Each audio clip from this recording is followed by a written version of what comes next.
21শে August 2004 বাংলাদেশের ইতিহাসে এক কালো অধ্যায়।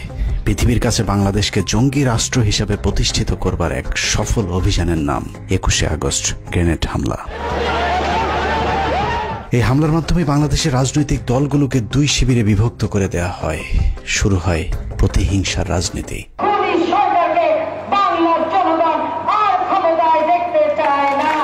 বাংলাদেশের রাজনীতিতে বিভাজনের সীমারেখা টেনে দিয়ে কার লাভ আর কার ক্ষতি সেই হিসেব করলেই বেরিয়ে যাবে কারা ঘটিয়েছিল নৃশংসতম সেই হত্যাকাণ্ডের ঘটনা। 2004 সালের 21শে আগস্ট আওয়ামী লীগের জনসভায় গ্রেনেড হামলায় মোট 24 জন নিহত হয়। নিহতের পর বাংলাদেশের কিছু গণমাধ্যম এবং আওয়ামী লীগের অভিযোগ যদি সত্যি হয় তাহলে বিষয়টা ঠিক এরকম দাঁড়ায়। যখন আমি গাড়িতে উঠছি তখন গাড়িতে গুলি, ওরা কোনোভাবেই যাতে এসকেপ করতে না পারে। শেখ হাসিনা এবং কিছু গণমাধ্যমের বক্তব্য অনুযায়ী আওয়ামী লীগকে নেতৃত্ব শূন্য করতে চালানো হয়েছিল এই হামলা। হামলাকারীরা শেখ হাসিনাকে মারতে এতটাই বদ্ধপরিকর ছিল যে শেখ হাসিনা নিজেকে বাঁচানোর জন্য যখন দৌড়ে গাড়িতে উঠছিলেন তখনও তার উপর গুলি চালানো হয়েছিল, যে গুলির দাগ তার ব্যবহৃত মার্সিডিজ গাড়িতে লেগে থাকার দাবিও করেছিল আওয়ামী লীগ। ভাগ্যক্রমে হাসিনাকে মারতে না পারলেও হাসিনার লোকজনের উপর চরম নির্যাতন চালানো হয়েছিল, এমনকি লাশ নিতেও নাকি বাধা দিয়েছিল তৎকালীন বিএনপি জামায়াত জোট সরকার। তারা ধর্মের কথা বলে অথচ আজকে লাশগুলি তারা দিচ্ছে না জানাজা পড়তে। বিএনপি জামাত সরকার নাকি এতটাই নৃশংস ছিল যে আহত আওয়ামী লীগের নেতাকর্মীদেরকে হাসপাতালে চিকিৎসা পর্যন্ত নিতে বাধা দিয়েছিল। এই গ্রেনেড কোথা থেকে এলো, কিভাবে ফুটলো, এবং এই জিনিসগুলি বিশেষভাবে তদন্ত হওয়া উচিত। এর বাইরেও এই ঘটনাকে কেন্দ্র করে যে মামলা হয়েছিল সেই মামলাতেও জজ মিয়া নাটক সাজানোর চেষ্টা করেছিল বিএনপি জামায়াত সরকার। 21শে আগস্টে গ্রেনেড হামলা ফুটেজ দেখাইছে, তো যদি এইভাবে স্বীকারোক্তি না দেস মার্ডার কেসের মামলা দেখায় তাহলে আমরা খরচ পাই দেয়া। এতক্ষণ ধরে 21শে আগস্ট গ্রেনেড হামলা নিয়ে যে বর্ণনা শুনছিলেন তা হলো আওয়ামী লীগ, প্রথম আলো, ডেইলি স্টার আর ফারজানা রূপাদের বয়ান। সম্প্রতি এই মামলার সবশেষ সিদ্ধান্ত অনুযায়ী তারেক রহমান, লুৎফুজ্জামান বাবর সহ বিএনপির সবাইকে অব্যাহতি দেওয়া হয়েছে। এখন প্রশ্ন হলো তাহলে এই হামলা কারা করেছিল? 15 মিনিটসের আজকের অনুসন্ধান এক এক করে প্রতিটি প্রশ্নের উত্তর খুঁজে বের করার চেষ্টা করবে। হামলার ঘটনা কারা ঘটিয়েছিল সেটা জানার আগে শেখ হাসিনা কিভাবে সেই হামলা থেকে বেঁচে গেলেন সেটা দেখা যাক। শুধু শেখ হাসিনা নয়, ওই হামলাতে আসলে আওয়ামী লীগের কোনো কেন্দ্রীয় নেতাই মারা যায়নি। এমনকি হামলার পরিকল্পনা এমন ভাবেই করা হয়েছিল যাতে শেখ হাসিনার শরীরে ছোট্ট একটা আঘাতও না লাগে। ওনার ভিতরের কানে ইনজুরি হয়েছে, যার জন্য উনি এখন কানে কম শুনছেন। মূলত শেখ হাসিনা সহ কেন্দ্রীয় নেতাদের যে কিছু হবে না সেটা আগেই গ্যারান্টি দেওয়া হয়েছিল। তবে ওই হামলায় শুধু একজন কেন্দ্রীয় নেত্রীকে বলির পাঠা বানানো হয়েছিল, যার নাম আইভি রহমান। আইভি রহমানকে নিয়ে হাসপাতালে যখন এইরকম অবস্থা, এই জায়গা রক্তাক্ত, সেখানে পুলিশ লাঠিচার্জ করলো। আইভি রহমান সম্পর্কে দক্ষ অভিনেত্রী শেখ হাসিনা মাঝে মধ্যে যে মায়া কান্না করে থাকেন সেটা আসলে তার মনের কান্না নয়। মতিউর রহমান রেন্টু লিখেছেন, 1981 সালে শেখ হাসিনা দেশে ফেরার পর জিল্লুর রহমান তার স্ত্রী আইভি রহমানকে নিয়ে শেখ হাসিনাকে দেখতে গিয়েছিলেন। আইভিকে দেখে তেলে বেগুনে জ্বলে উঠেছিলেন শেখ হাসিনা। হাসিনা আইভিকে উদ্দেশ্য করে বলেছিলেন, আমার মাকে একদিনও শান্তিতে থাকতে দেননি, এখন আবার কেন এসেছেন? এ সময় জিল্লুর রহমান চোখ টিপে আইভি রহমানকে চলে যেতে বললে আইভি রহমান সেখান থেকে সরে যান। মূল ঘটনা হলো শেখ হাসিনার মা ফজিলাতুন্নেসা আইভি রহমানের সাথে শেখ মুজিবকে সন্দেহ করতেন, যে বিষয়টি নিয়ে মাঝে মধ্যেই পরিবারে ঝগড়াঝাটিও হতো। কিন্তু এত কিছুর পরও শেখ মুজিবের সবসময় আইভি রহমানের প্রতি ছিল একটা বিশেষ ভালোবাসার দৃষ্টি। অনেকেই বলে থাকেন আইভি রহমানকে খুশি করতে 1969 সালে শেখ মুজিব যুব মহিলা লীগ নামে নতুন আওয়ামী লীগের শাখা প্রতিষ্ঠা করেছিলেন, যে কারণে আইভি রহমানের মতো আনারি একজন রাজনীতিবিদকে প্রথম কমিটির অর্গানাইজিং সেক্রেটারি পদ দিয়ে নূরজাহান মোর্শেদদের মতো অভিজ্ঞ রাজনীতিবিদদের পাশে বসার সুযোগ করে দিয়েছিলেন, যে বিষয়টা ওই সময়ের অনেক রাজনীতিবিদদের চোখেই দৃষ্টিকটু মনে হয়েছিল। যে কারণে আইভি রহমানের মৃত্যুতে পৈশাচিক আনন্দ উপভোগ করেছিলেন শেখ হাসিনা। কত নিখুঁতভাবে ভয়ঙ্কর এই হামলার ছক সাজানো হয়েছিল সেটা পরিষ্কার করতে আওয়ামী লীগ এবং শেখ হাসিনার ওই দিনের কয়েকটি কর্মকাণ্ড দেখলেই সবকিছু পরিষ্কার হয়ে যাবে। সন্ধ্যের তালিকায় প্রথমে মুক্তাঙ্গন থেকে সমাবেশের জায়গা পরিবর্তন। মুক্তাঙ্গনের যেই জায়গায় সমাবেশ ডাকা হয়েছিল তার দুদিকে খোলা রাস্তা, একদিকে জিপিও, অদূরে সচিবালয় অবস্থিত। মুক্তাঙ্গনে সমাবেশ করলে গ্রেনেড হামলার জন্য সুবিধা মতো ভবনে অবস্থান করা সম্ভব হতো না, যে কারণে পুলিশের কাছে মুক্তাঙ্গনে সমাবেশের অনুমতি চেয়েও সমাবেশে নির্ধারিত সময়ের 2 ঘন্টা আগে হঠাৎ করে নেতাকর্মীদেরকে জানানো হয় মুক্তাঙ্গনে নির্ধারিত সমাবেশটি আওয়ামী লীগের কেন্দ্রীয় কার্যালয়ের সামনে অনুষ্ঠিত হবে। প্রশ্ন আসতে পারে, আওয়ামী লীগ তো আগেই জানতো মুক্তাঙ্গনের আশপাশে কোনো বড় ভবন নেই, তাহলে তারা কেন আগে থেকে দলীয় কার্যালয়ের সামনে সমাবেশ করার অনুমতি চায়নি? এর কারণ পুলিশ যদি আগে থেকেই জানতো যে আওয়ামী লীগ কার্যালয়ের সামনেই সমাবেশ অনুষ্ঠিত হবে, তাহলে তারা পর্যাপ্ত নিরাপত্তার ব্যবস্থা করতে পারত। কিন্তু পুলিশ যতক্ষণে দেখল নেতাকর্মীরা সবাই মুক্তাঙ্গন খালি করে দলীয় কার্যালয়ের দিকে ছুটে যাচ্ছেন, ততক্ষণে শতভাগ নিরাপত্তা নিশ্চিত করার সময় শেষ হয়ে যায়। আইনশৃঙ্খলা বাহিনী যেন নিরাপত্তা নিশ্চিতের সুযোগ না পায়, এটাই ছিল তাৎক্ষণিক স্থান পরিবর্তনের মূল কারণ। মুক্তাঙ্গনে আওয়ামী লীগের 21 আগস্টে গ্রেনেড হামলা হয়, ওইটার যে জনসভাটা হওয়ার কথা ছিল, এইখানে এটা সেটা হওয়ার কথা ছিল। আগস্ট থেকে এক প্লাটুন ফোর্স মোতায়েন ছিল সকাল 9টা থেকে, যাতে এখানে কোনো ধরনের সাবভার্সিভ কোনো কাজ কারবার কেউ করতে না পারে, কোনো নিরাপত্তা বিঘ্নিত ঘটাতে না পারে, এই জন্য সিকিউর করা ছিল পুরোটাই। ওনারা কাউকে না জানিয়ে, পুলিশকে না জানিয়ে চেঞ্জ করলো, তখন তো ধরেন একটা উল্টাপাল্টা কিছু একটা হয়ে গেল। সেটা আসলে ওনাদের দায়িত্ব ছিল আমাদেরকে জানানো। আওয়ামী লীগের ওই দিনের জনসভায় এরকম আরো অনেক অস্বাভাবিক ঘটনা ঘটেছে, যা সচরাচর আওয়ামী লীগের সমাবেশগুলোতে দেখা যায় না। যেমন শেখ হাসিনা প্রধান অতিথি হিসেবে পূর্ব নির্ধারিত এরকম একটি সমাবেশ কখনোই ট্রাকের উপর দাঁড়িয়ে ভাষণ দেননি। সাধারণত তাৎক্ষণিক কোনো সভা সমাবেশের ক্ষেত্রে বা শেষ মুহূর্তে অনুমতি পাওয়া সমাবেশগুলোতে মঞ্চ হিসেবে ট্রাক ব্যবহার করা হয়, কিন্তু 4 দিন আগে অনুমতি পাওয়া সমাবেশে কেন ট্রাকের ব্যবহার করা হলো সেটাও রহস্যজনক প্রশ্নের তালিকায় রাখতে হবে। বিভ্রান্তি তৈরি করতে আওয়ামী লীগ অনেক সময় দাবি করে থাকে তাদেরকে সমাবেশের অনুমতি না দেওয়ার কারণেই নাকি শেষ মুহূর্তে ট্রাকের উপর মঞ্চ তৈরি করতে বাধ্য হয়েছিল, কিন্তু আমাদের অনুসন্ধান বলছে অন্য কথা। একটি গোয়েন্দা সংস্থা থেকে পাওয়া নথিতে দেখা যায় 2004 সালের 21 আগস্টের 4 দিন আগে 17 আগস্ট পুলিশের কাছে আওয়ামী লীগের উপদপ্তর সম্পাদক ওহিদুল ইসলাম স্বাক্ষরিত একটি আবেদন করা হয়েছিল। আবেদনে জিপিওর পার্শ্বস্থ মুক্তাঙ্গনের সমাবেশের জন্য জায়গা চাওয়া হলে পুলিশের তৎকালীন ডিসি পূর্ব সেই আবেদনটি মঞ্জুর করেন। শেষ মুহূর্তে সমাবেশে অনুমতি পাবার যে দাবি আওয়ামী লীগ করে থাকে, সেটাও যদি সত্যি হয়, তাহলেও আওয়ামী লীগ যে স্থানে অনুমতি চেয়েছে সেখানেই সমাবেশ করার কথা, কিন্তু শেষ মুহূর্তে এসে আওয়ামী লীগ মুক্তাঙ্গনের পরিবর্তে কেন্দ্রীয় কার্যালয়ের সামনে সমাবেশ কেন করলো, সে উত্তর খুঁজে বের করতে হবে। সেদিন আওয়ামী লীগ কেন কার পরামর্শে স্থান পরিবর্তন করেছিলেন তার উত্তর খুঁজে বের করতে পারলে 21 আগস্ট হামলার অনেক রহস্য পরিষ্কার হয়ে যাবে। সমাবেশের আরেকটি অস্বাভাবিক ঘটনা হলো শেখ হাসিনার বক্তব্যের সময় ঘেঁষাঘেঁষি করে তার আশপাশের নেতাদের দাঁড়ানোর ধরন। আওয়ামী লীগের বেশ কয়েকজন কেন্দ্রীয় নেতা শেখ হাসিনাকে এমন ভাবে ঘিরে ধরেছিলেন যেন কোনো একটি হামলা থেকে বাঁচানোর জন্যই চেষ্টা করা হচ্ছিল তাকে। সূত্র জানিয়েছে, বক্তব্য শুরুর আগে শেখ হাসিনাই নাকি সবাইকে ডেকে ডেকে তার পাশে এসে বসার অনুরোধ করছিলেন। একই বিষয়ে আওয়ামী লীগের তৎকালীন প্রেসিডিয়াম সদস্য মহিউদ্দিন খান আলমগীর তার জবানবন্দিতেও উল্লেখ করেছেন। অথচ সাধারণত সভা সমাবেশগুলোতে শেখ হাসিনার সাথে কেন্দ্রীয় নেতাদের কিছুটা দূরত্ব বজায় রেখে দাঁড়াতে দেখা যায়। সাধারণত শেখ হাসিনা প্রধান অতিথি হিসেবে বক্তব্যের শুরুতে সব সময় তার পূর্বপুরুষের ইতিহাস সহ 15 আগস্ট এমনকি 4 জাতীয় নেতার হত্যাকাণ্ডের সব ইতিহাস তুলে ধরে স্বজন হারানোর কি ব্যথা তা বোঝানোর চেষ্টা করে থাকেন। কিন্তু 21 আগস্ট সমাবেশে শেখ হাসিনার বক্তব্যটি ছিল স্মরণকালের সবচেয়ে সংক্ষিপ্ত একটি বক্তব্য। 18 থেকে 20 মিনিটের একটি বক্তব্য পেশ করার আগে শেখ হাসিনা যে ভাষণ দিয়েছিলেন তা ছিল খুবই অগোছালো এবং তার শারীরিক ভাষা দেখে মনে হচ্ছিল কিছু একটার জন্য তিনি অপেক্ষা করছিলেন। মজার বিষয় হলো গ্রেনেড হামলাকারী এতটাই হাসিনার প্রতি অনুগত যে গ্রেনেড ছুঁড়ে মারার আগে শেখ হাসিনার পুরো বক্তব্য শেষ করার সুযোগ দিয়েছিলেন।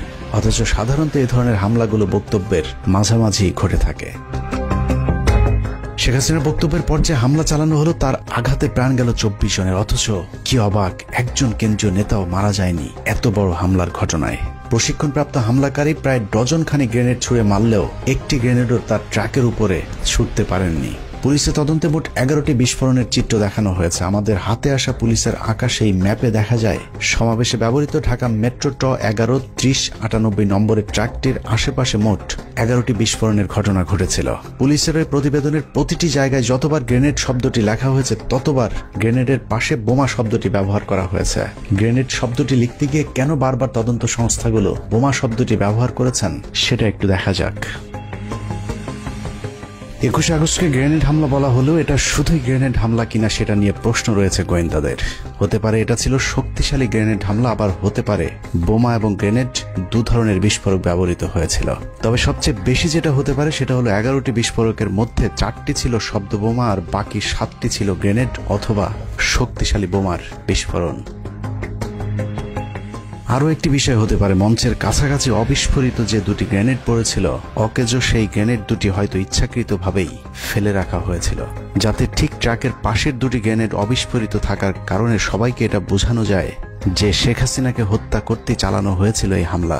কিন্তু এই গ্রেনেড দুটি বিস্ফোরণ না হবার কারণে বেঁচে গিয়েছেন শেখ হাসিনা।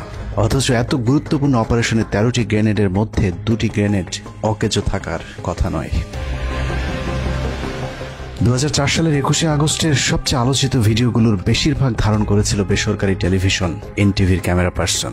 এনটিভি থেকে প্রাপ্ত ভিডিওতে দেখা যায় শেখ হাসিনার বক্তব্যের পরপর যে দুটি বিস্ফোরণ হয়েছিল, সেই বিস্ফোরণের পর কালো ধোঁয়ায় অন্ধকার হয়ে যায় সবকিছু।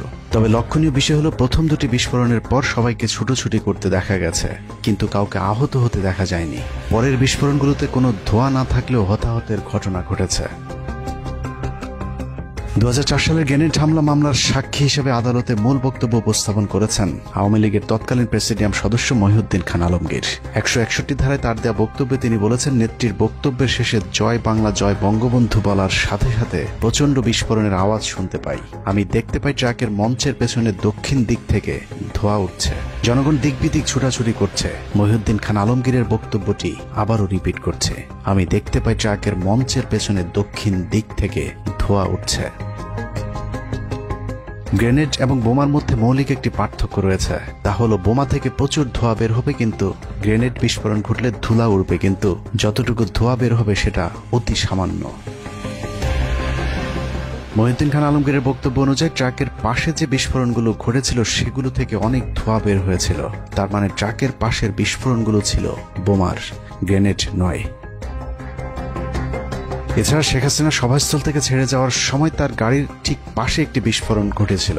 সেই বিস্ফোরণটিতেও কালো ধোঁয়ায় চারিদিক অন্ধকার হয়ে যায়, যদিও সেই বিস্ফোরণেও কেউ হতাহত হয়নি। অতএব এখানে সন্দেহাতীতভাবে বলা যায় এই হামলায় মোট 2 ধরনের বিস্ফোরকের ব্যবহার হয়েছিল। মহিউদ্দিন খান আলমগীরের বক্তব্যে আরও একটি বিষয় লক্ষণীয়, তিনি ধোঁয়া দেখেছেন সেই বিস্ফোরণের পর কেউ হতাহত হয়নি, বরং মানুষকে দিক বিদিক ছোটাছুটি করতে দেখেছেন। মঞ্চের এত কাছাকাছি গ্রেনেড বা শক্তিশালী বোমার বিস্ফোরণ হলে সেখানে তিনি মানুষকে আহত কিংবা রক্তাক্ত হয়ে পড়ে থাকতে দেখতেন, যেমনটা ট্রাক থেকে কিছুটা দূরে যে বিস্ফোরণগুলো হয়েছিল সেগুলোর ক্ষেত্রে ঘটেছিল।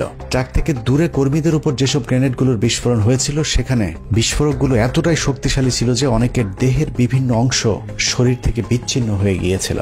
মহিউদ্দিন খান আলমগীরের বক্তব্য যদি বিশ্লেষণ করা যায়, তাহলে এটা পরিষ্কার যে ওই দিনের সমাবেশে 2 ধরনের বিস্ফোরকের ব্যবহার হয়েছিল। এক এক বিস্ফোরণে যখন মানুষের দেহ ছিন্ন ভিন্ন হয়ে যাচ্ছিল, তার মাঝে শেখ হাসিনা ট্রাক থেকে নেমে বেশ কিছুটা দূরে হেঁটে গিয়ে তার নিজের গাড়িতে উঠেছিলেন। মজার বিষয় হলো, শেখ হাসিনা যখন গাড়িতে উঠছিলেন ওই সময়টুকু হামলাকারীরা আর একটি গ্রেনেডও ছুড়ে মারেনি। তবে আওয়ামী লীগের দাবি ওই সময়টুকু গ্রেনেড না ছুড়লেও বন্দুক দিয়ে গুলি চালানো হয়েছিল, কিন্তু আবারও ব্যর্থ প্রশিক্ষণপ্রাপ্ত হামলাকারীরা। আওয়ামী লীগের দাবি, শেখ হাসিনাকে মারার জন্য হামলাকারীরা ডজন খানেক গুলি করলেও শেখ হাসিনার গায়ে একটিও লাগেনি। তাদের এই নাটক বিশ্বাসযোগ্য করে তুলতে শেখ হাসিনার গাড়ির সামনে পেছনে বেশ কয়েকটি গুলির দাগ বসানো হয়েছিল, যা ছিল আওয়ামী লীগের মহানাটকের অংশ। বিদেশিদেরকে মার্সিডিজ নিয়ে গল্প সাজানোর দায়িত্বটা ছিল সাবের হোসেন চৌধুরীর উপর, কিন্তু সমস্যা হলো এই নাটকটা ছিল অত্যন্ত নিম্নমানের পরিচালক দিয়ে তৈরি।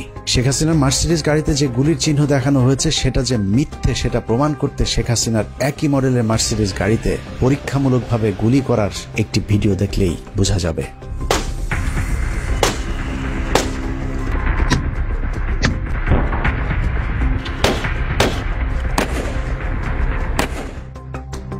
মার্সিডিজ গাড়ির ফিচার অনুযায়ী মার্সিডিজের বুলেট প্রুফ গাড়িতে গুলি করলে 9 মিলিমিটারের ছোট গুলি হলে গ্লাস থেকে পড়ে যাবে, আর যদি গুলির সাইজ 9 মিলিমিটারের চেয়ে বড় হয় সেক্ষেত্রে গুলি গ্লাসের ভেতরে ঢুকে বেঁকে থাকবে।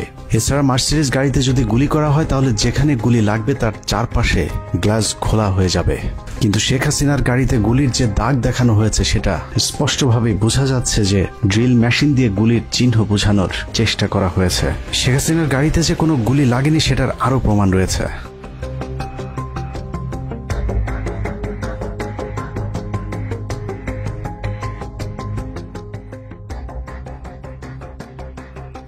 21 আগস্ট গ্রেনেড হামলার পর শেখ হাসিনা যখন গাড়িতে চড়ে চলে যাচ্ছিলেন তখন তার মার্সিডিজ গাড়িতে কোনো গুলির চিহ্ন দেখা যায়নি। আওয়ামী লীগের এসব গোজামিল দেখে মার্সিডিজ কোম্পানি এবং FBI সন্দেহ প্রকাশ করলে পরবর্তীতে সেই গাড়িটি আর কাউকে পরিদর্শনের সুযোগ দেওয়া হয়নি। আদালত থেকে গাড়িটি জব্দ করার আদেশ দিলে সবকিছু ফাঁস হয়ে যাবার ভয়ে সেই গাড়িটি পুড়িয়ে ফেলা হয়, যা অত্যন্ত সন্দেহজনক। খালেদা জিয়া সেখানে বলে দিল কি যে ওনাকে আবার কে মারতে যাবে, কিন্তু নিজেই গ্রেনেড নিয়ে গেছে, মানে আমি গ্রেনেড নিয়ে নিজে আত্মহত্যা করতে গিয়েছি। 21 আগস্টের রহস্যময় কথিত গ্রেনেড হামলাকে নিয়ে এভাবেই আওয়ামী লীগ পরিকল্পিতভাবে গুজব ছড়াতে থাকে। সরকারকে তদন্তে সহযোগিতার পরিবর্তে শেখ হাসিনা এবং তার ষড়যন্ত্রের অংশীদার কয়েকজন সাংবাদিক শুরু করে অবিশ্বাস্য মিথ্যাচার। যারা করেছে তারা দেশের শত্রু, জাতির শত্রু, জনগণের শত্রু। সেই শত্রু যদি যেই হোক তাকে আমরা স্পেয়ার করব না। এটা জাতির দুর্ঘটনা। যারা ওগুলো বিষয়বস্তুকে নিয়ে আসছে বর্তমান সংকটকে অন্যদিকে প্রবাহিত করার জন্য, আমরা আশা করব সেন্টিমেন্টের বশবর্তী হয়ে কথা না বললে প্রকৃত যারা অপরাধী তাদেরকে ধরার ব্যাপারে তারা সহযোগিতা করে, ঘটনার প্রকৃত আসামি ধরা পড়ুক এবং তারা আমাদেরকে সহযোগিতা করে। ওনার প্রাথমিক রিপোর্ট পাওয়ার পরে যদি প্রয়োজন হয় সাহায্য নিতে হবে। আওয়ামী লীগের পক্ষ থেকে বলা হয়েছিল তৎকালীন বিএনপি সরকার নাকি আওয়ামী লীগের আহত কর্মীদেরকে চিকিৎসা দিতেও বাধা দিয়েছিলেন। প্রধানমন্ত্রী বেগম খালেদা জিয়া হাসপাতালের ICU-তে আইভি রহমান ও তারেক সিদ্দিকীকে দেখতে যান। বাস্তবতা হলো প্রধানমন্ত্রী খালেদা জিয়া গ্রেনেড হামলার পর নিজে হাসপাতালে গিয়ে আহতদের চিকিৎসার খোঁজ খবর নিয়েছিল এবং খালেদা জিয়া হাসপাতালগুলোকে নির্দেশ দিয়েছিলেন সর্বোচ্চ চিকিৎসা সেবা নিশ্চিত করবার। সরকারের বিরুদ্ধে অভিযোগ করা হয়েছিল নিহতদের লাশ নাকি পরিবারকে নিতে দেয়া হচ্ছিল না। তারা আবার ইসলামের কথা বলে, অথচ আজকে লাশগুলি তারা দিচ্ছে না জানাজা পড়তে। বাস্তবতা হলো মরদেহের ময়নাতদন্ত শেষে সরকারি ব্যবস্থাপনাতে লাশ প্রতিটি পরিবারের কাছে পৌঁছে দেওয়ার ব্যবস্থা করেছিল তৎকালীন বিএনপি জামায়াত জোট সরকার। বিভিন্ন গণমাধ্যমে বলা হয়েছিল ঘটনার পর তড়িঘড়ি করে গ্রেনেডগুলো ধ্বংস করে দেয়া হয়। এক্ষেত্রে নাকি আদালতের কোনো অনুমতিও নেওয়া হয়নি। মজার বিষয় হলো নির্বোধ এসব সাংবাদিকদের এতটুকু জ্ঞান নেই যে এ ধরনের বিপজ্জনক বিস্ফোরক ধ্বংসে কখনোই আদালতের আদেশের জন্য অপেক্ষা করতে হয় না। যে কোনো ধরনের বিস্ফোরক দ্রব্য পাওয়া গেলে আইনশৃঙ্খলা বাহিনীর প্রথম কাজ হলো তার নমুনা সংগ্রহ করে দ্রুত সেটা ধ্বংস করে ফেলা। এই ঘটনার ক্ষেত্রে একই কাজ করা হয়েছিল। এতক্ষণের যুক্তিতর্কে বাংলাদেশের চিহ্নিত ওইসব সাংবাদিকেরা যদি সত্যি বলে থাকে তাহলে আমি মিথ্যা বলছি, আর আমি যদি সত্যি হই তাহলে বিষয়টা ঠিক এমন দাঁড়াবে যে আওয়ামী লীগ ওই ঘটনা ধামাচাপা দেওয়ার চেষ্টা করেছে এবং শেখ হাসিনা নিজেই গ্রেনেড হামলার খবর আগে থেকেই জানতেন। শেখ হাসিনা আগে থেকেই জানতো কিনা সেটা জানতে আমরা শেখ পরিবারের ঘনিষ্ঠজন হিসেবে পরিচিত মেয়র হানিফের ছেলে সাইদ খোকনের একটি বক্তব্য শুনে আসব। আমার প্রয়াত পিতা তার নির্দেশে আমি একটি বার্তা নেত্রীকে পৌঁছে দিয়েছিলাম। সম্ভাব্য হামলা চূড়ান্ত হয়েছে। সাইদ খোকনের বাবা হামলার খবরটা ঠিকই জেনেছিলেন, কিন্তু সেই হামলাটা যে শেখ হাসিনাকে হত্যার জন্য নয় সেটা সাইদ খোকনের বাবা জানতেন না। তবে শেখ হাসিনা ঠিকই জানতেন কি ঘটতে যাচ্ছে 21 আগস্ট, যে কারণে সাইদকে সেদিন শেখ হাসিনা বলেছিলেন এত ভয় করলে কি রাজনীতি চলে। সাহসী শেখ হাসিনা এত গুরুত্বপূর্ণ খবরটি সরকারকেও জানায়নি, এমনকি নিজের দলের নেতাকর্মীদেরকেও জানাতে বারণ করেছিলেন সাইদ খোকন এবং তার বাবা মেয়র হানিফকে। নেত্রীকে বললাম যে কোনো মুহূর্তে যে কোনো ঘটনা ঘটে যেতে পারে। বললেন যে এত ভয় পেলে রাজনীতি হবে না। এত ভয় পেলে কি রাজনীতি হয়? হেসে বললেন আমাকে। মেয়র হানিফের ছেলে সাইদ খোকন শেখ হাসিনাকে সেদিন যত তথ্য জানিয়েছিলেন তার মধ্যে সবচেয়ে গুরুত্বপূর্ণ তথ্য হলো শেখ হাসিনার উপর হামলার জন্য যে টিমকে দায়িত্ব দেওয়া হয়েছিল সেই টিমটি কোনো এক জায়গা থেকে এরই মধ্যে ঢাকায় পৌঁছে গিয়েছেন। সম্ভাব্য হামলা চূড়ান্ত হয়েছে। সূত্র মতে হামলাকারী ঢাকার ভেতরে চলে এসেছে। সুনির্দিষ্টভাবে হামলাকারী ঢাকায় পৌঁছে গিয়েছে বলার পরেও শেখ হাসিনা সেদিন গুরুত্ব দেয়নি, কারণ শেখ হাসিনার পারিবারিকভাবে ঘনিষ্ঠ সহযোদ্ধা হানিফের চাইতে বিশ্বস্ত কারো কথায় আগে থেকেই আশ্বস্ত হয়েছিলেন শেখ হাসিনা। শেখ হাসিনার বিশ্বস্ত সেই হাত শেখ হাসিনার সাথে বেইমানি করেনি।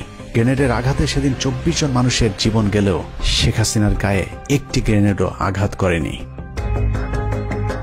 আওয়ামী লীগের তথ্য অনুযায়ী শেখ হাসিনাকে সব মিলিয়ে অন্তত 20 বার মারার চেষ্টা করা হয়েছে। বারবার আশপাশের লোকজন মরে, কিন্তু ভাগ্যক্রমে শেখ হাসিনা বরাবরই বেঁচে যায়। রাজনীতি করতে গিয়ে মৃত্যুর মুখে পড়তে হয়েছে শেখ হাসিনাকে। ভাগ্যক্রমে শেখ হাসিনার বারবার বেঁচে যাওয়ার শুরুটা হয় 1988 সালের 24শে জানুয়ারি চট্টগ্রামের লালদিঘি ময়দানে হামলার মধ্য দিয়ে। আর দলীয় জোটের কর্মসূচিতে পুলিশ এবং বিডিআরের গুলিতে 7 জন নিহত হয়, কিন্তু শেখ হাসিনার গায়ে একটি গুলি টোকাও লাগেনি। 111 সরকারের সময় শেখ সেলিমকে জিজ্ঞাসাবাদ করলে শেখ সেলিম স্বীকার করেন নিজের জনপ্রিয়তা বৃদ্ধি করতে এরশাদের সাথে গোপন ষড়যন্ত্র করেছিলেন শেখ হাসিনা। 1986 সালে শেখ হাসিনার নির্বাচনে অংশগ্রহণ থেকে শুরু করে 1990 সাল পর্যন্ত এরশাদের সাথে শেখ হাসিনার বিভিন্ন গোপন ষড়যন্ত্র ফাঁস করে দেন শেখ সেলিম। কিন্তু আমাদেরকে হিসাব দিয়েছেন 2 কোটি টাকা।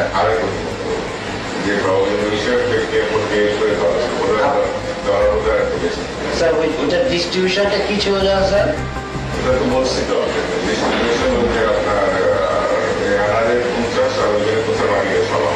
পরের বছর 1989 সালে শেখ হাসিনার ধানমন্ডির বাসায় গুলি ও গ্রেনেড হামলার দাবি করা হয়। হামলার জন্য ফ্রিডম পার্টিকে দায়ী করা হলো, সেই হামলার কথা ফ্রিডম পার্টি অস্বীকার করেছেন।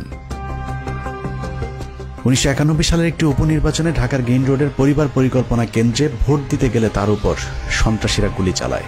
সেখানে বোমার বিস্ফোরণও ঘটানো হয়, কিন্তু শেখ হাসিনা সেখানেও অক্ষত ছিলেন। 1994 সালের 20 সেপ্টেম্বর ঈশ্বরদী রেল স্টেশনে শেখ হাসিনাকে বহনকারী রেলগাড়িতে কথিত গুলির ঘটনা ঘটে, সেখানেও শেখ হাসিনাকে মারতে পারেনি হামলাকারীরা। 1995 সালের 7 ডিসেম্বর রাসেল স্কোয়ারের পাশে সমাবেশে ভাষণ দেওয়ার সময় আরেক দফা গুলি এবং বোমার ঘটনা ঘটে, কিন্তু শেখ হাসিনার ড্যাশও ছিঁড়তে পারেনি হামলাকারীরা। 2003 সালে যে স্থানে গ্রেনেড হামলা চালানো হয়েছিল, একই স্থানে 1996 সালের 7 মার্চ উপলক্ষে সমাবেশে শেখ হাসিনার বক্তৃতার ঠিক পরপর মাইক্রোবাস থেকে বোমা এবং এলোপাতারি গুলি চালানো হয়েছিল। এতে 20 জন আহত হয়, কিন্তু শেখ হাসিনার আশপাশে যারা ছিলেন তাদের আশপাশেও গুলি কিংবা বোমার চিহ্ন যায়নি। 1997 সালে প্রধানমন্ত্রী শেখ হাসিনা ও তার পুত্র কন্যা সহ 31 জনকে হত্যার জন্য পুরস্কার ঘোষণা করে ইমেল পাঠিয়েছিলেন সৈয়দ চৌধুরী নামে জনৈক এক ব্যবসায়ী। সেই ঘটনাকেও শেখ হাসিনাকে একটি হত্যা চেষ্টা বলে গণনা করে থাকেন আওয়ামী লীগ, যে বিষয়টি নিয়ে এখনো রাজনীতির আলোচনায় হাস্যরসের খোরাক যোগায়। 2000 সালের 23 জুলাই গোপালগঞ্জের কোটালীপাড়ায় জনসভাস্থলের কাছে 76 কেজি ওজনের বোমা পুঁতে রাখার গল্প সাজানো হয়েছিল। একই রকম বোমা পুঁতে রাখার গল্প 2001 সালের 29 মে খুলনার রূপসাতেও সাজানো হয়েছিল। এসব বোমা পুঁতে রাখার গল্প তৎকালীন প্রধানমন্ত্রী শেখ হাসিনার আইন শৃঙ্খলা বাহিনী ছাড়া আর কেউই বাস্তবে দেখার সুযোগ পায়নি।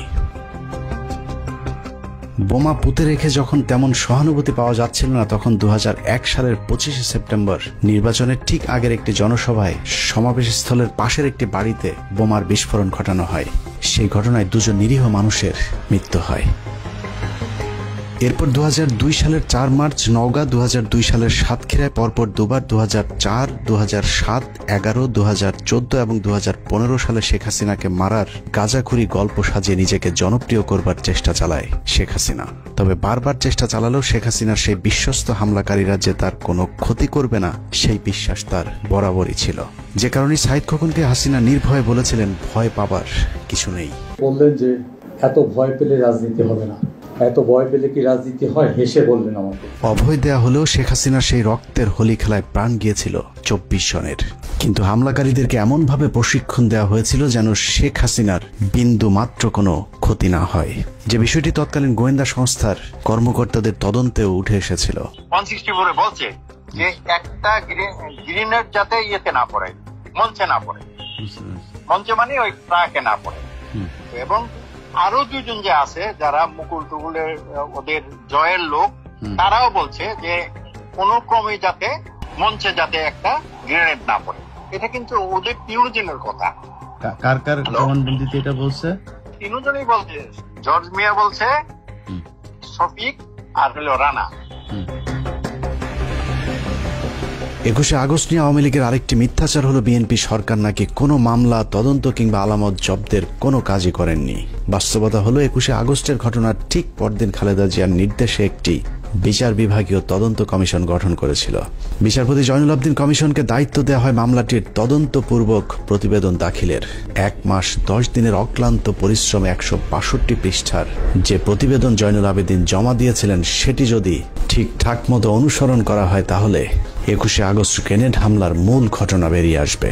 দীর্ঘ সেই প্রতিবেদনের একটি পর্যায়ে বলা হয়েছে, কমিশনের সংগৃহীত তথ্য প্রমাণ সন্দেহাতীতভাবে ইঙ্গিত করে 2004 সালের 21 আগস্টের ভয়াবহ গ্রেনেড হামলার পেছনে একটি শক্তিশালী বিদেশি গোয়েন্দা সংস্থা জড়িত ছিল। শক্তিশালী বিদেশি গোয়েন্দা সংস্থার নাম আসতে ভারত আন্দাজ করতে পারে কি ঘটতে যাচ্ছে। তারপরই শুরু হয় বিচারপতি জয়নুল আবদিনের উপর ভারতের অব্যাহত চাপ। দেশপ্রেমিক একজন বিচারকের দুর্নীতির মিথ্যা অভিযোগ, জীবনের হুমকি থেকে শুরু করে এমন কোনো মানসিক চাপ নেই যা তার বিরুদ্ধে প্রয়োগ করা হয়নি। ভারতের অব্যাহত চাপের পরেও 21শে আগস্ট নিয়ে স্বচ্ছ তদন্ত চলতে থাকায় সব গোমর ফাঁস হয়ে যাবার আশঙ্কা দেখা দেয়। আর তাতেই প্রথম আলোকে মাঠে নামায় ভারতকে বাঁচানো সেই লড়াইয়ে প্রথম আলো যা করেছে তার প্রতিটি পদক্ষেপ ছিল ভয়ঙ্কর দেশবিরোধী। 21শে আগস্ট গ্রেনেড হামলা মামলার তদন্ত যেন কোনোভাবেই সঠিক পথে এগোতে না পারে সেজন্য প্রথম আলো তাদের পরীক্ষিত জঙ্গি বিশেষজ্ঞ সাংবাদিক টিপু সুলতান এবং মহিউদ্দিনদেরকে মাঠে নামায়। 21শে আগস্টের তদন্তকে প্রশ্নবিদ্ধ করতে প্রথম আলো মোহাম্মদ জালাল আহমেদ ওরফে জজ মিয়াকে ট্রাম্প কার্ড হিসেবে ব্যবহার করেছে। সেই ট্রাম্প কার্ডই বাংলাদেশকে হারিয়ে জয়ী হয়েছে প্রথম আলো, আওয়ামী লীগ এবং তাদের ত্রাণকর্তা ভারত। প্রথম আলোর ওই ট্রাম্প কার্ডের উপর ভর করে বিএনপি, জামায়াত এবং সর্বোপরি বাংলাদেশের আলেম সমাজের উপরই গেল 15 বছর ধরে চলেছে নির্মম জুলুম, নির্যাতনার গণহত্যা। একটা গণমাধ্যম চাইলে কত ধ্বংসযজ্ঞ চালাতে পারে তার নিকৃষ্ট উদাহরণ 21শে আগস্টের গ্রেনেড হামলা নিয়ে প্রথম আলো যে খেলা করেছে সেটি। নিষ্ঠুর সেই খেলায় 19 জন নিষ্পাপ মানুষের ফাঁসি, 19 জনের যাবজ্জীবন। তৎকালীন স্বরাষ্ট্র প্রতিমন্ত্রী লুৎফুজ্জামান বাবর, তারেক রহমান, আব্দুল সালাম পিন্টু সহ গোয়েন্দা কর্মকর্তা মেজর জেনারেল রেজ্জাকুল হায়দার এবং মেজর জেনারেল আব্দুর রহিমকে নির্মম নির্যাতন করা হয়েছে। এর মধ্যে মেজর জেনারেল আব্দুর রহিমকে জেলখানায় হত্যার অভিযোগ করেছে তার পরিবার।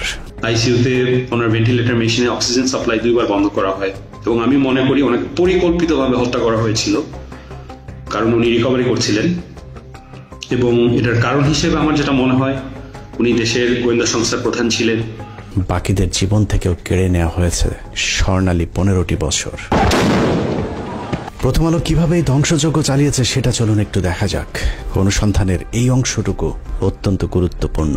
অনুসন্ধানের এই অংশটুকু মনোযোগ দিয়ে দেখলেই প্রথম আলোর সব ষড়যন্ত্রের মুখোশ উন্মোচিত হয়ে যাবে।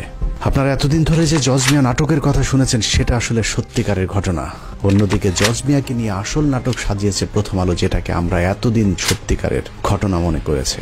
জজ মিয়া আসলে কে, জজ মিয়া নাটক কে সাজিয়েছিল, সেই নাটকের সব চরিত্রের মুখোশ উন্মোচন করতে পারলেই 21শে আগস্ট গ্রেনেড হামলার সব রহস্য পানির মতো পরিষ্কার হয়ে যাবে। আমাদের প্রায় 6 মাসের অনুসন্ধানে বিভিন্ন রাজনীতিবিদ, প্রশাসন, সেনা, পুলিশ, গোয়েন্দা সংস্থার বর্তমান এবং তৎকালীন সময়কার যে কজনের সাথে কথা হয়েছে সকলে একটি বিষয়ে একমত, 21শে আগস্ট গ্রেনেড হামলার মাস্টার মাইন্ড ভারতীয় গোয়েন্দা সংস্থা র, এবং তাদের হামলার মূল উদ্দেশ্য ছিল বিএনপিকে জঙ্গি দল এবং বাংলাদেশকে জঙ্গি রাষ্ট্র হিসাবে পৃথিবীর কাছে তুলে ধরা। আর আওয়ামী লীগের উদ্দেশ্য ছিল দেশকে অস্থিতিশীল করে তারপর সরকারের পতন ঘটিয়ে ক্ষমতায় যাওয়া। ভারত এবং আওয়ামী লীগের সেই চক্রান্তের প্রথম থেকে শেষ পর্যন্ত প্রথম আলো তাদের ঘনিষ্ঠ সহযোগী হিসেবে কাজ করেছে। 21শে আগস্টের পরদিন প্রথম আলো প্রথম পৃষ্ঠার একটি খবর ছিল জঙ্গি একাধিক সংগঠন গোয়েন্দাদের সন্দেহ তালিকার শীর্ষে। অথচ শুরুর দিকে কোনো ইসলামী দল কিংবা মাদ্রাসার আলেমদেরকে আটক তো দূরের কথা, কোনো গোয়েন্দা সংস্থাও এ ঘটনার সঙ্গে জঙ্গিদেরকে সন্দেহই করেনি। তবে চিহ্নিত 3 জন অপরাধীকে গ্রেফতার করেছিল আইন শৃঙ্খলা বাহিনী, যাদের বিরুদ্ধে 21শে আগস্ট গ্রেনেড হামলার জড়িত থাকার সুনির্দিষ্ট প্রমাণ পেয়েছিল তারা। আর তাতেই ভিত নড়ে ওঠে আওয়ামী লীগ এবং ভারতের। ভারত বুঝে গিয়েছিল এই তদন্ত যদি সঠিক পথে চলতে থাকে তাহলে সব পরিকল্পনা ভেস্তে যাবে, যে কারণে সর্বশক্তি নিয়ে মাঠে নামানো হয় প্রথম আলোকে। শুরু হয় বিগ বাজেটের এক ভয়ঙ্কর নাটক তৈরির কাজ। দায় এড়াতে সাজানো হয়েছিল জজ মিয়া নাটক। জজ মিয়া কাহিনী তৈরি করে বিএনপি ক্ষতিগ্রস্ত হয়েছে। জজ মিয়া নাটক সাজিয়েছে জেলা গোয়েন্দা পুলিশ। বানোয়াট রাজসাক্ষী জজ মিয়া নাটক হতবাক করে দেশবাসীকেও। এতদিন ধরে আপনারা যে জজ মিয়ার নাটক দেখেছেন সেই নাটকের আজ দেখবেন শেষ পর্ব। 2019 সালের 3রা নভেম্বর প্রথম আলোতে প্রকাশ হওয়া যেভাবে ফাঁস হলো জজ মিয়া গল্প শিরোনামের সংবাদের সূত্র ধরে হাঁটলে আমরা প্রথম আলোর নাটকের মূল পরিচালক, প্রযোজক এবং কুশলীদের আসল রূপ দেখতে পাবো। পত্রিকাটি সেই সংবাদে লিখেছে, বিএনপি জামায়াত জোট সরকারের আমলে 2004 সালের 21শে আগস্ট তৎকালীন বিরোধী দলীয় নেতা ও বর্তমান প্রধানমন্ত্রী শেখ হাসিনাকে হত্যার লক্ষ্যে তার সমাবেশে গ্রেনেড হামলা করা হয়। ভয়াবহ ওই ঘটনায় তদন্ত ভিন্ন খাতে নেয়ার প্রক্রিয়া শুরু করা হয় প্রথম থেকেই। প্রথমেই গ্রেফতার করা হয় শৈবাল সাহা পার্থ নামের এক তরুণকে। কদিন পর মগবাজার এলাকায় সাবেক ওয়ার্ড কাউন্সিলর ও আওয়ামী লীগ নেতা মোখলেসুর রহমানকে। তাদের ফাঁসাতে না পেরে পরের বছর 2005 সালের 9 জুন নোয়াখালীর সেনবাগ থেকে ধরে আনা হয় জজ মিয়া নামের আরেক যুবককে। স্বীকারোক্তিতে জজ মিয়া বলেছিলেন তিনি আগে কখনো গ্রেনেড দেখেননি, গ্রেনেড ও বোমার মধ্যে পার্থক্য কি সেটাও তিনি জানেন না। 5,000 টাকার বিনিময়ে বড় ভাইদের নির্দেশে তিনি অন্যদের সঙ্গে গ্রেনেড হামলায় অংশ নেন। ওই বড় ভাইরা হচ্ছেন শীর্ষ সন্ত্রাসী সুব্রত বাইন, জয়, মোল্লা মাসুদ, মুকুল প্রমুখ। এতক্ষণ পত্রিকার যে লাইনগুলো পড়লাম সেটা প্রথম আলোর বিশ্বাস হয়নি। কেন বিশ্বাস হয়নি সেটা পরে যাচ্ছে, কিন্তু প্রথম আলোর বিশ্বাস না হওয়াতে পত্রিকাটি কি করেছিল সেটা একটু দেখে আসি চলুন। ওই সংবাদের পরের অংশে প্রথম আলো লিখেছে, এই জবানবন্দি বিশ্বাসযোগ্যতা নিয়ে প্রশ্ন তুলে 29শে জুন প্রথম আলোয় দুটি সংবাদ ছাপা হয়। একটির শিরোনাম ছিল এই গল্পের গাঁথুনি দুর্বল, স্বীকারোক্তিতে স্বাদ অসঙ্গতি। অপরটি শিরোনাম সেই জজ মিয়া তারকা সন্ত্রাসী। সঙ্গে ছাপানো হয়েছিল শিশির ভট্টাচার্যের সেই বিখ্যাত কার্টুন। আষাঢ় মাস জমেছে, আষাঢ়ে গল্পের আসর। তবে সিআইডি সাজানো ছকেই তদন্ত এগিয়ে নিয়ে যেতে থাকে। 2006 সালের আগস্টে এই নাটকের পেছনের ঘটনা ফাঁস করে দেয় জজ মিয়ার ছোট বোন খুরশেদা বেগম। তিনি প্রথম আলোকে বলেন, জজ মিয়াকে গ্রেপ্তারের পর থেকে সিআইডি তার পরিবারকে মাসে মাসে ভরণ পোষণে টাকা দিয়ে এসেছে। জজ মিয়াকে গ্রেনেড হামলা মামলায় রাজসাক্ষী করতে সিআইডির প্রস্তাবের কথাও ফাঁস করে দেন তিনি। 2006 সালের 21শে আগস্ট প্রথম আলোয় জজ মিয়ার পরিবারকে টাকা দেয় সিআইডি শিরোনামে শীর্ষ প্রতিবেদন ছাপা হয়। এরপর জোট সরকার আর জজ মিয়া গল্প নিয়ে এগোতে পারেনি। প্রথম আলোর এই সংবাদটির তথ্যানুযায়ী 2005 সালের 9 জুন মোহাম্মদ জালাল আহমেদ ওরফে জজ মিয়া আটকের পর মোট 3টি সংবাদ ছাপা হয়। প্রথমটি এই গল্পের গাঁথুনি দুর্বল, স্বীকারোক্তিতে স্বাদ অসঙ্গতি। দ্বিতীয়টি জজ মিয়া তারকা সন্ত্রাসী। এবং তারপরে সিআইডি একই পথে তদন্ত চালিয়ে গেলে 2006 সালের 21শে আগস্ট প্রথম আলো জজ মিয়ার পরিবারকে টাকা দেয় সিআইডি শিরোনামে তৃতীয় সংবাদটি প্রচার করেন। প্রথম আলোর সরল স্বীকারোক্তি, এই 3 সংবাদ প্রচারের পর জোট সরকার আর জজ মিয়া গল্প নিয়ে এগোতে পারেনি। অর্থাৎ প্রথম আলো নিজেই স্বীকার করেছে তাদের কারণে জোট সরকার সেই তদন্ত আর এগিয়ে নিয়ে যেতে পারেনি। অনুসন্ধানের এতটুকু করে থেমে গেলে আপনার মনে হবে প্রথম আলোর অনুসন্ধানী সাংবাদিকতার কারণেই পুলিশ আর জজ মিয়াকে নিয়ে তাদের নাটক পরিপূর্ণ করতে পারেনি। কিন্তু ঘটনাটা পুরোই উল্টো। নাটকটা আসলে তৎকালীন বিএনপি জামায়াত জোট সরকার করেনি, নাটকটা করেছিল প্রথম আলোর মতিউর রহমান এবং তার গুজব বাহিনী। জজ মিয়ার ব্যাপারে অনুসন্ধানে নেমে প্রথমেই আমরা খুঁজে বের করি সিআইডি তৎকালীন বিশেষ পুলিশ সুপার রুহুল আমিনকে। 21শে আগস্ট গ্রেনেড হামলার এই মামলার সাথে আপনি সম্পৃক্ত ছিলেন। আমার একটা জিজ্ঞাসা ছিল যে এই মামলাতে এই যে জজ মিয়া যে নাটকটা বলা হয়েছিল ওই সময়ে, যে জজ মিয়া নাটক, এই জজ মিয়া নাটকটা আসলে আপনারা কেন সাজালেন? এটা কেন করতে হলো? এটা শুরু করলো প্রথম আলো, কি জানি নাম সুন্দর মতো একটা কি সাংবাদিক, বুঝছেন, টিপু সুলতান, টাকা দেয়, এটা করে সেটা করে, টাকা দেয়, মান্থলি দেয়, এটা দেওয়া শুরু করলো।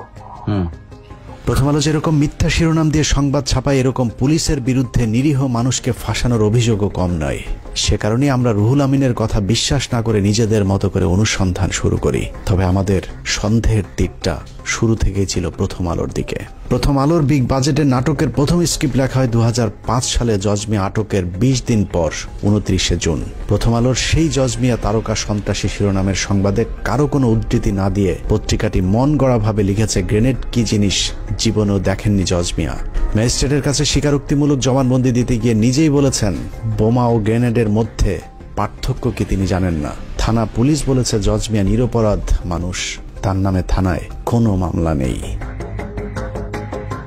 প্রথম আলো ঘোষিত জীবনে কোনোদিন গ্রেনেড না দেখা নিরীহ নিষ্পাপ মামলা মোকদ্দমা মুক্ত জজ মিয়া সম্পর্কে আমাদের অনুসন্ধানে অন্তত 5টি মামলার সন্ধান পেয়েছি আমরা।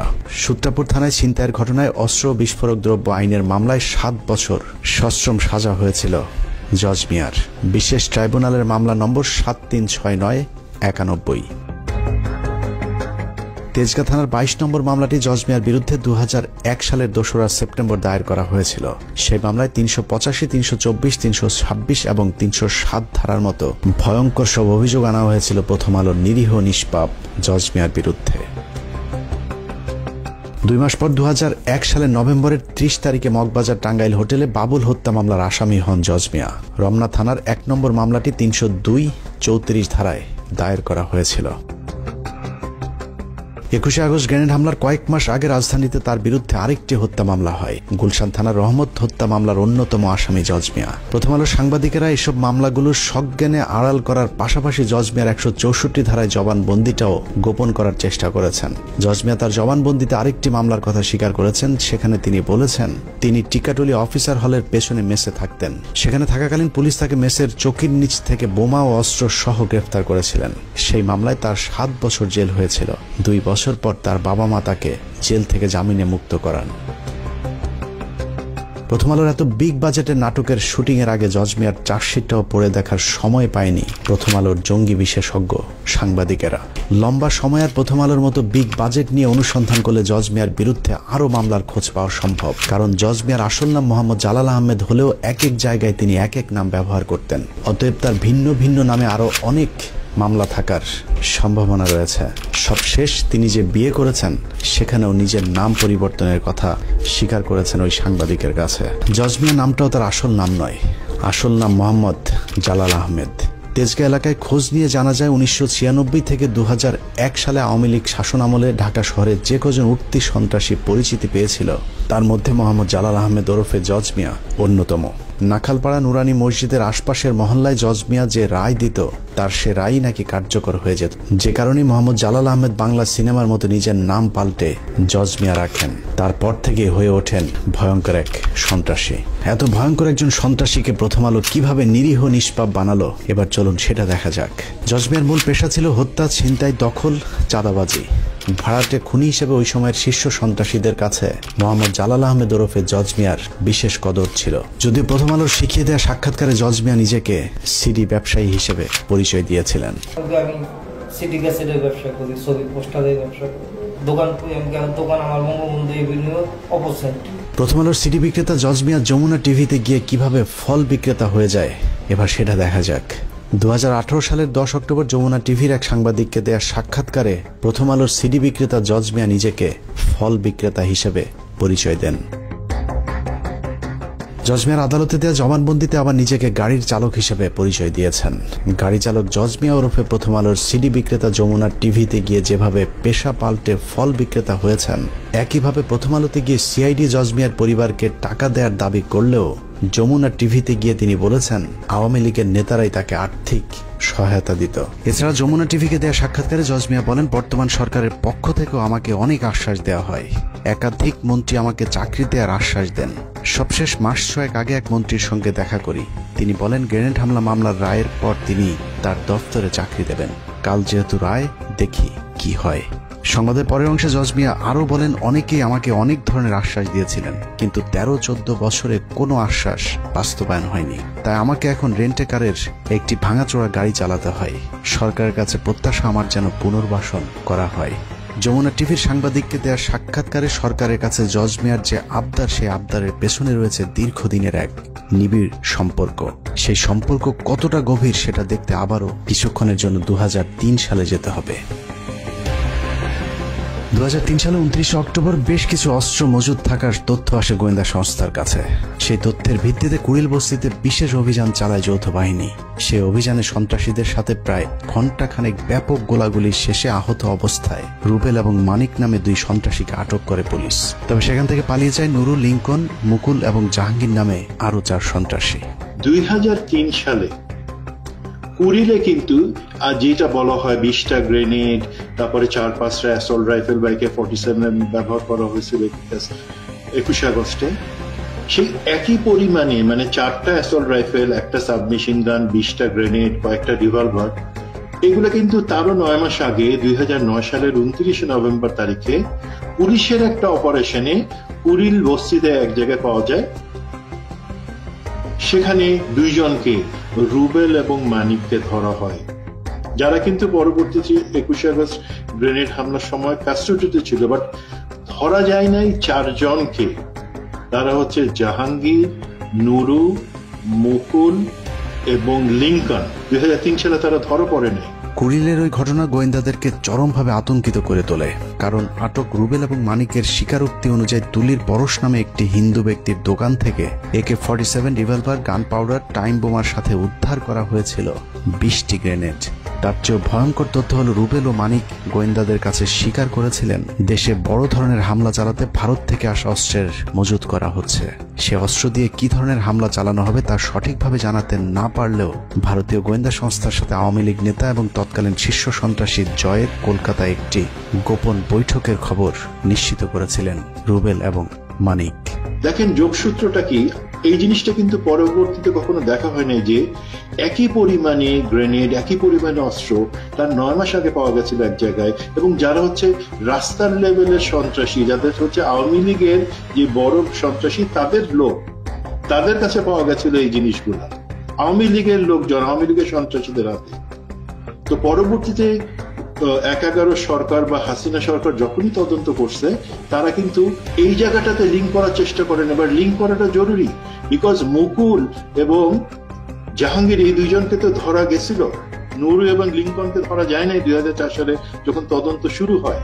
ইতিহাসে প্রথমবারের মতো সন্ত্রাসীদের হাতে এ ধরনের হ্যান্ড গ্রেনেড উদ্ধারের পর গোয়েন্দাদেরকে গভীরভাবে ভাবিয়ে তোলে, যে কারণে আইনশৃঙ্খলা বাহিনী সর্বোচ্চ সতর্ক অবস্থানে চলে যায়। এরপর থেকে দেশে যে কোনো কর্মসূচির উপর বিশেষ নজরদারি শুরু করে গোয়েন্দা সংস্থাগুলো। 2003 সালের শেষ দিকে কুড়িলের ঘটনার পর 2004 সালের শুরুতে আওয়ামী লীগের তৎকালীন সাধারণ সম্পাদক 2004 সালের 30 এপ্রিলের মধ্যে বিএনপি জামাত জোট সরকারকে ক্ষমতাচ্যুত করতে বিশেষ ট্রাম্প কার্ড খেলার ঘোষণা দিয়েছিলেন। জলিলের সেই ঘোষণার পর থেকে দেশের রাজনীতিতে চরম উত্তেজনা বিরাজ করছিল। কিন্তু 30 এপ্রিল মানিক মিয়া অ্যাভিনিউতে প্রশিকার 3 দিনব্যাপী কর্মসূচি ছাড়া আওয়ামী লীগ কোনো কর্মসূচি দেয়নি, যে কারণে গোয়েন্দারা প্রশিকার সেই কর্মসূচি ঘিরেই ব্যাপক কঠোর অবস্থানে গেলে সেদিন আর জলিলের সেই ট্রাম্প কার্ড কাজে লাগেনি। 2007 সাল পর্যন্ত আওয়ামী লীগের সেই ট্রাম্প কার্ড সম্পর্কে সবাই অন্ধকারে ছিল। 1/11 সরকারের সময় জলিলকে আটকের পর জিজ্ঞাসাবাদ করলে জলিল জানায়, প্রশিকার ওই কর্মসূচিকে কেন্দ্র করে 10 লাখ মানুষ ঢাকায় আনার পরিকল্পনা ছিল আওয়ামী লীগের।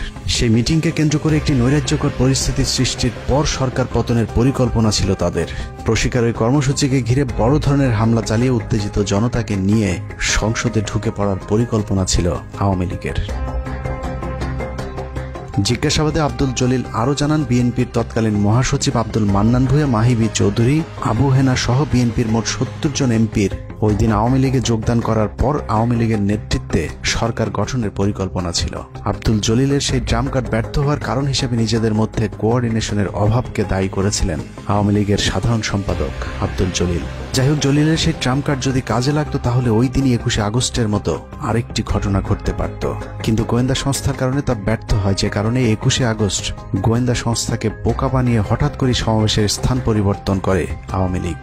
গোয়েন্দা সংস্থা আগে থেকে নিরাপত্তা নিশ্চিত করতে না পারার কারণে আওয়ামী লীগ নির্বিঘ্নে গ্রেনেড হামলা চালাতে সমর্থ হয়েছিল। মিটিংটা শুরু হওয়ার কথা ছিল মুক্তাগরে 3টায়, কিন্তু সাধারণত ওনাদের মিটিং 3টায় বলা থাকলেও ওনাদের কর্মী নেতৃবর্গ আগে চলে আসে। মিনিমাম 3 ঘন্টা আগে ওদের মিটিং এর প্রাথমিক কার্যক্রম শুরু হয়ে যায়। তো সেই হিসেবে 12টায় ওখানে আমাদের হিসাবে শুরু হওয়ার কথা ছিল, কিন্তু সেটা ওখানে আমরা 1টা দিকে যখন দেখলাম যে মিটিং এর কোনো কিছু দেখা যাচ্ছে না, তখন আমরা খুঁজে জানতে পারলাম যে এখানে মিটিং অলরেডি শুরু হয়ে গেছে।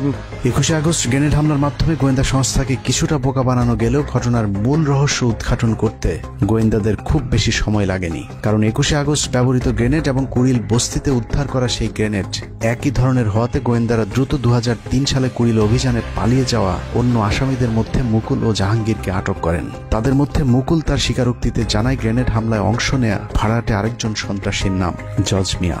শীর্ষ সন্ত্রাসী মুকুলের দেওয়া তথ্যের ভিত্তিতেই জজ মিয়াকে আটক করা হয়, প্রথম আলোর দৃষ্টিতে যিনি নিরীহ এবং নিষ্পাপ। প্রথম আলো তাদের সংবাদে লিখেছে, জজ মিয়ার গ্রামের বাড়িতে খোঁজ নিয়েছে এবং সেখানে গিয়ে তার ব্যাপারে যার কাছে জানতে চেয়েছে সেই নাকি জজ মিয়াকে নিরীহ নিষ্পাপ দাবি করেছে। আমরাও জজ মিয়ার খোঁজে তার গ্রামের বাড়ি সেনবাগে গিয়েছিলাম। জজ মিয়া কেমন মানুষ ছিল সেটা বলা তো দূরের কথা, জজ মিয়া বেঁচে আছে নাকি মরে গেছে সেটাও জানে না তার গ্রামের মানুষ। জাগাও দোয়ানো কিছু করো না, আগে আসে আবার পরে ঘটনা পরে গেছে আমার আইয়ে না।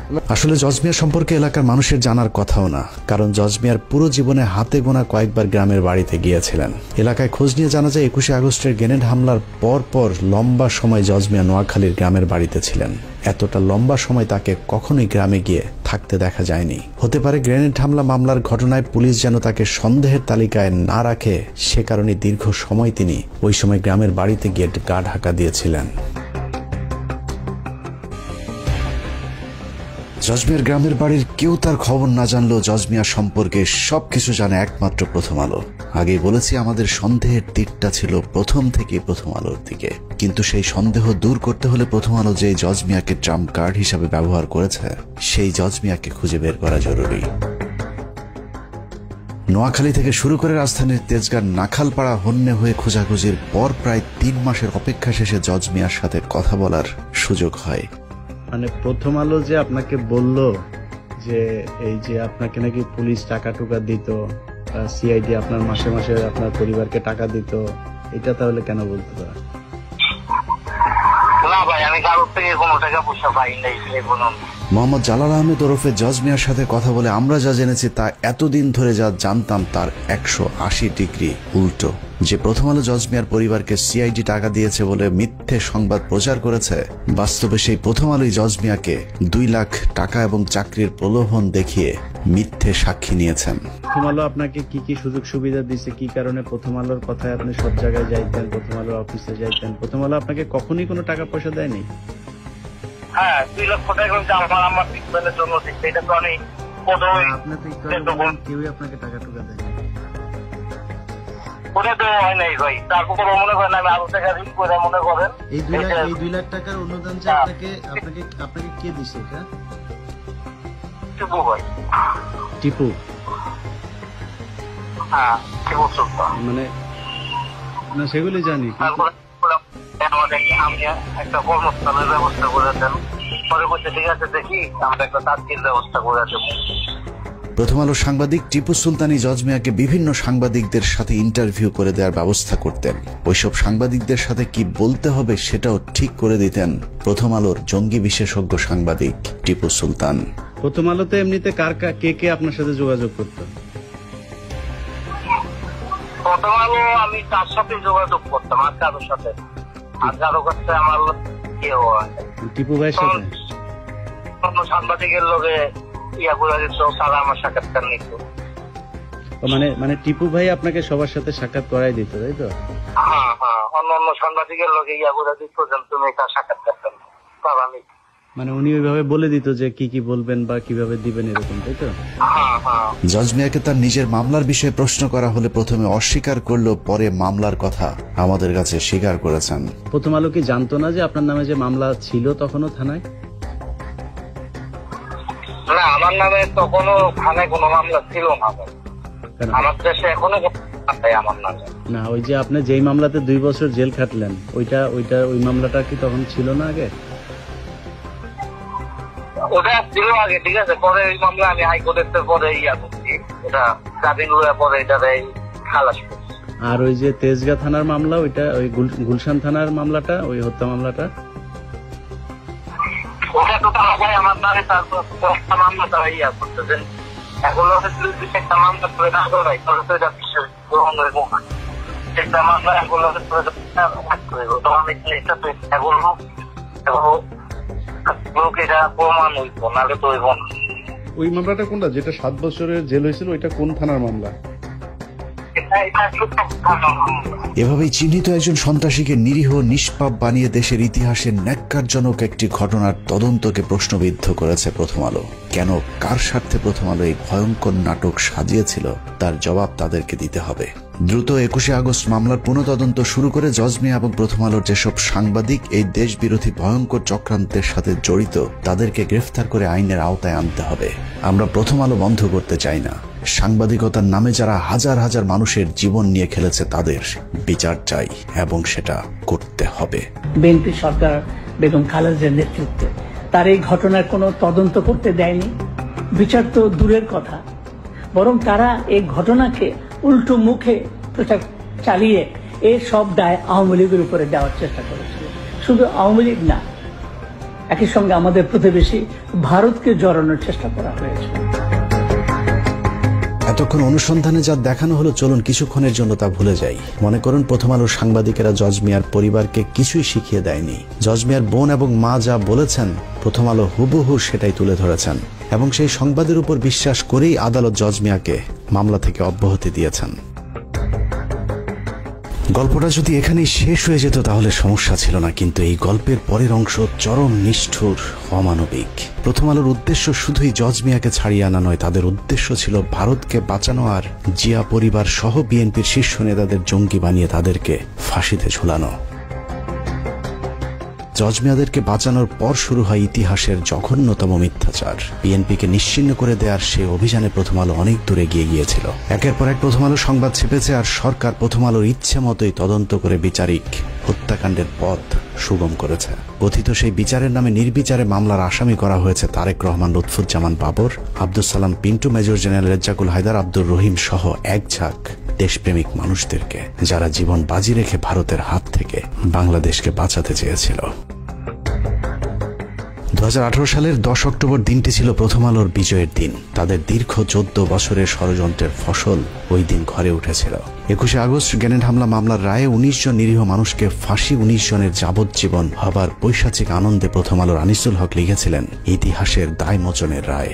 বিচারিক হত্যাকাণ্ডকে কাব্যিক আবেগঘন লেখনির মাধ্যমে মানুষের জীবন নিয়ে তামাশা করেছিল প্রথম আলোর আনিসুল হক।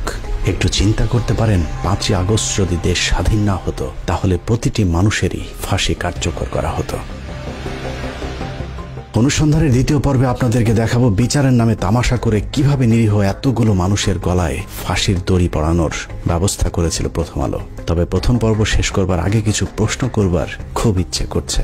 আমাদের আজকের অনুসন্ধানের পর আপনারা কি মনে করেন প্রথম আলোর ওইসব সাংবাদিকদেরকে বিচারের আওতায় আনা হোক? প্রথম আলোর বিরুদ্ধে ধারাবাহিক দেশ বিরোধী, ইসলাম বিরোধী সুস্পষ্ট অভিযোগ থাকার পরেও তাদের বিচার চাওয়া কি গণমাধ্যমের উপর আক্রমণ? তারপরেও প্রথম আলোর সামনে জিয়াফতের গণতান্ত্রিক একটি কর্মসূচির আয়োজন করতে যাবার কারণে আলেমদেরকে বেধড়ক পেটানো হয়েছে। আর সেটাকে বিএনপির মহাসচিব মির্জা ফখরুল ইসলাম আলমগীর প্রথম আলোর উপর হামলা দাবি করে তীব্র নিন্দা জানিয়েছে। প্রথম আলো, ডেইলি স্টার সহ অন্যান্য সমস্ত পত্রিকার উপর যে আক্রমণ শুরু হয়েছে, আমি তীব্রভাবে নিন্দা জানাচ্ছি। মির্জা ফখরুলের ওই দিনের বক্তব্যের সবচেয়ে ভয়ঙ্কর অংশ ছিল তিনি বলেছিলেন এই বাংলাদেশ নাকি তিনি 5 তারিখের আগে কখনোই দেখেননি। তার এই বক্তব্যে প্রমাণিত হয়েছে ইসলাম বিদ্বেষী ফখরুল আগেই ভালো ছিলেন। 5 তারিখের পর তিনি প্রচন্ড অস্বস্তি বোধ করছেন। মানুষের জীবন নিয়ে ভয়ঙ্কর খেলা করা এইসব সাংবাদিকদেরকে বিচার চাইলে যাদের জ্বলে উঠবে তাদেরকে চিনে রাখতে হবে।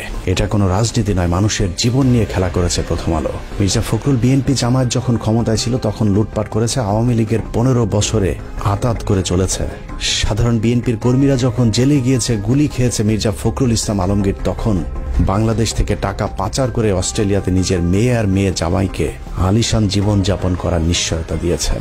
মির্জা ফখরুল সামনে বিএনপি ক্ষমতা এলে আবারও লুটপাট করবে, এটা চোখ বন্ধ করে বলে দিতে পারি। আবার যদি কখনো আওয়ামী লীগ ক্ষমতায় আসে তারপরেও ফখরুলের কিছুই হবে না, কারণ সেই পথটাও তিনি আগে ভাগেই খোলা রেখেছেন।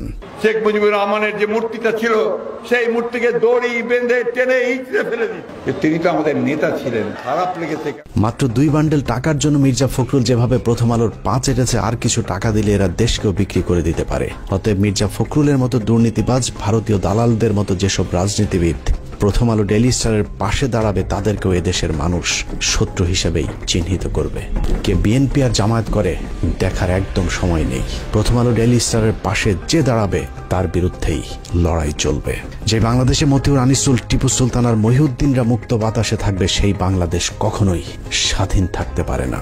সুযোগ পেলেই তারা আবারও এই পতাকাকে খামচে ধরবে, সেই সুযোগ যেন আর কখনোই না পায়। আল্লাহ হাফেজ।